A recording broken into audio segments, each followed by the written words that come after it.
Hey, welcome back to YT Finance, and this is the channel where I went to business school so you didn't need to, and today we are actually doing a second part of our previous video. So if you haven't already, make sure to go back one video and watch the first part so you can continue the conversation in this video. And without further ado, let's just jump right into it. Now, with that being said, there are definitely investment risks if you decide to keep investing or if you decide to usher in and initiate an investment. The number one thing hurting Sofi Technologies, in my opinion, as well as other growth stocks besides macroeconomic factors, is their stock-based compensation. This dilutes and waters down shareholders, thus lowering the overall stock price. And another thing would be that Sofi Technologies is increasing their net losses significantly. However, I anticipate that both of these things will teeter off over the long term, because this is very normal for growth companies to experience both of these negatives, at least for a short amount of time. Now, with that being said, I do want to put this into perspective. Sofi did double their net losses from around $225 million in 2020 to about $485 million for the year of 2021. So this is definitely pretty ugly for Sofi Technologies. And people who hate Sofi or are shorting Sofi clearly are taking advantage of their stock-based compensation and their net losses. For this year, the stock-based compensation is supposed to take up around $350 million.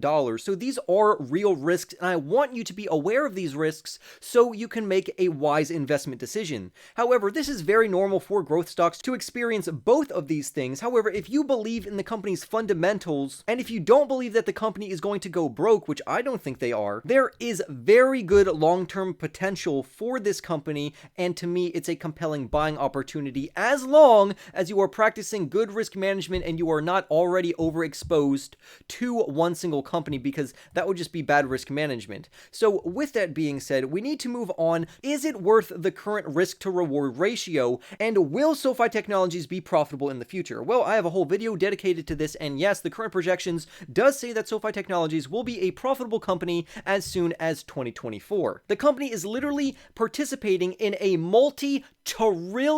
trillion with a T dollar market. Their TAM, or total addressable market, is very expansive, and they are growing very aggressively, like the CEO said, quarter over quarter. Based off of current fundamentals and financials, I am very pleased with Sofi's quarter over quarter and year over year increases for their revenues as well as their EBITDA. They also grew their membership by almost 40% throughout the year of 2021, and although the student loan moratorium was set to expire originally long ago, Sofi Technologies is getting on rather fine without this revenue channel, and eventually when the student loan moratorium does end and expire, it's going to act as a fantastic catalyst that I believe will cause the stock price to absolutely explode. Now let's talk about the current valuation compared to some of their competition. Right now, if you look on this chart, we can see that Sofi Technologies outperforms the majority of other financial institutions that operate and are very close to Sofi Technologies. A couple of these would be Lemonade, Block, Affirm, Robinhood, Upstart, and Sofi Technologies. As you can see, Sofi is here in purple, and they are about middle of the road. However, if we look at more recent metrics, we can even see that Sofi Technologies actually outclasses other companies such as Affirm and Upstart. So with that being said, Sofi Technologies is trading at a discount compared to their other fintech competition, particularly if we hone in on Lemonade, Upstart, and Affirm, because they all carry price to sales ratios that are much higher than Sofi's. So if you are invested or have invested into Lemonade, Upstart, and Affirm, technically from a PS ratio standpoint, Sofi is a better buying opportunity and therefore less risky. But when looking at financial ratios, just like we did at the end of last video, we need to look at more than one ratio. We can't just look at one ratio and assume that this company is automatically better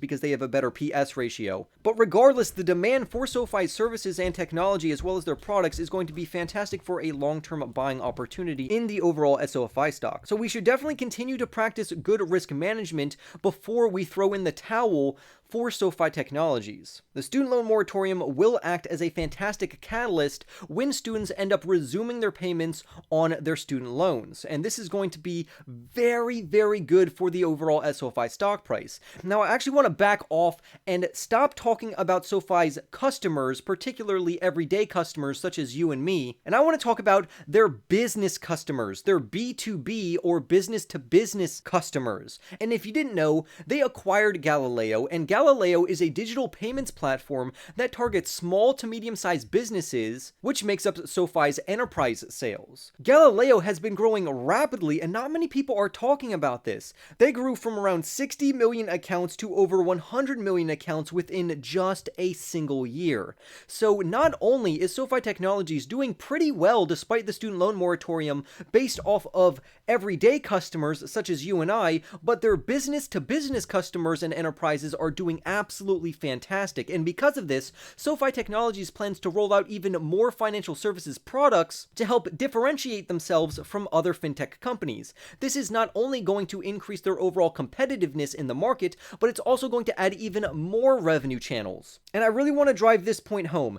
Is SoFi stock worth buying at the current stock price of around $6?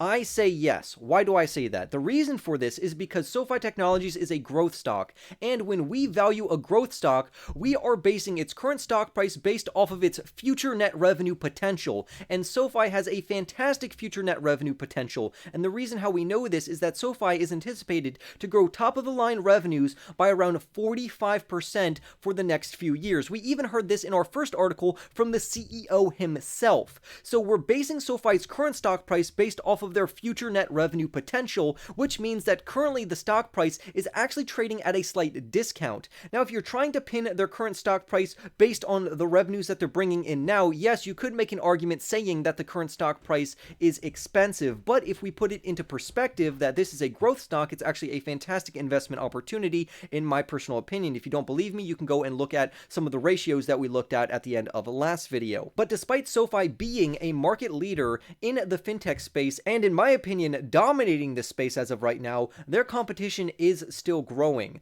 That is why they need to continuously add new financial products and obtain new customers and members. SoFi most certainly faces short-term risks, such as the student loan moratorium being extended again, which management believes will happen, their stock-based compensation, and they are not profitable right now. But SoFi seems to be a fantastic long-term buying opportunity due to its long-term revenue projections because their CAGR, or compounding annual growth rate for their revenues, is so high. Again, I've said this in multiple other videos. If you can find a company that is going to grow for over 5 years at over a 30% CAGR for their revenues, that company is absolutely on fire in a good way. That is absolutely amazing, and SoFi more than fits this bill. So although investors are selling the stock based off of the short-term implications, the long-term bullish price targets for SoFi Technologies are completely intact. So really the question is, how long are you willing to hold SoFi Technologies before you start seeing some good profits? Because right now, the stock price is substantially discounted.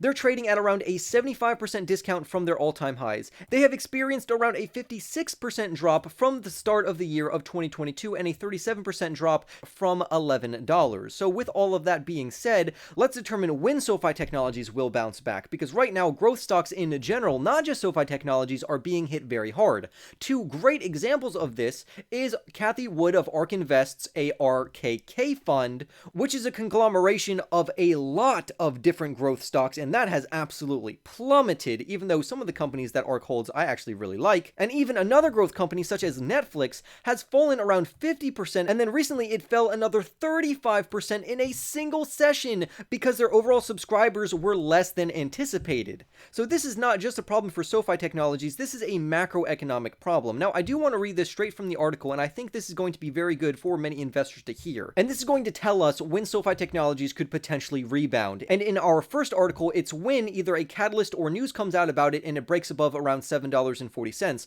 But this author, I think, explains this much better because there are multiple reasons why the stock can have a reversal. For instance, and I quote, "Classic signs of a bottom," which means the lowest that the stock price is going to go before it actually rebounds and starts to surge again, include slowing momentum, double bottoms, higher pivot lows, or an inverted head and shoulders, and most importantly, a break above resistance, and the article that we looked at before, the resistance was around $7.40, so complete and confirm the downtrend is dead before investing. He goes on to say, if you don't want to fuss with the pattern recognition, simply wait for a close above the 50-day moving average, and overall, that is fantastic. These are definitely all the reasons which could cause SoFi stock to to surge despite its current downtrend. So with all of this news, what can we actually learn and take away from this? Well, we know that fundamentally SoFi is a good company. We know that their current stock price is not a good reflection of how the company is actually operating right now,